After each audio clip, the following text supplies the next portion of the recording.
we have Abhijit to let us know about how to speed up regression testing cycles using data analytics. Abhijit, are you with us? Hey, hi Dipti. Thank Hi. you. Over to you. Let Yes, you can visit his LinkedIn profile to know more about what he does and his experience and so on. yeah. Firstly, I would like to thank GTR for giving me an opportunity to present my topic. Hello all, I am Abhijit, working as a tech lead in Arezzo India Private Limited. Topic I would be talking today is about how to speed up regression testing cycles with data analytics. So, as most of you are aware, in today's fast-paced development environment where code base grows rapidly, dev teams constantly update, modify their code with multiple incremental changes and feature additions. Today, major challenges our team face is running full regression for every build, as it's expensive and it slows down our development and release velocity. In our organization, we have a technology stack broadly of HTML5, Angular, React, Java, Oracle. We ran around 30K test cases across board for a nightly build validation. Running such huge volume of tests meant a long feedback loop. It also meant a huge infrastructure cost.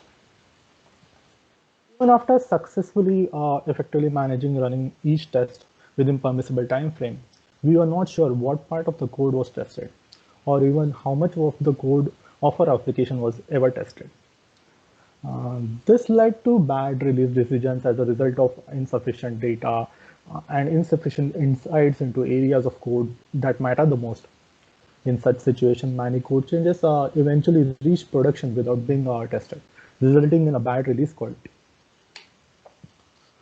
So, to accelerate the execution of a large enterprise suite like us, we needed a mechanism which would decide what tests are to be executed for what change in a build. As a solution to this problem, we came up with impact analysis using code coverage analytics. What we had in mind when we thought about coverage analytics, that it should provide immediate insight into the test impacted by the code changes, should help in prioritizing and executing regression tests based on their efficacy in detecting bugs, should reduce the total number of tests needed to run, eventually should reduce the untested code changes from reaching production, thus improving overall quality. So how it was done? So we started tracking code coverage across layers by executing every single test, thus tracing all possible code flows each test case hits while running the suite. So as I said earlier, that our technology stack broadly was Java, JavaScript, and Oracle. We use JCoco for tracking Java code coverage. Here's a small snippet of how code coverage report looks like using JCoco and how the lines are captured or missed being represented. Similarly, we used Oracle DBMS Profiler for tracking coverage of PL SQL.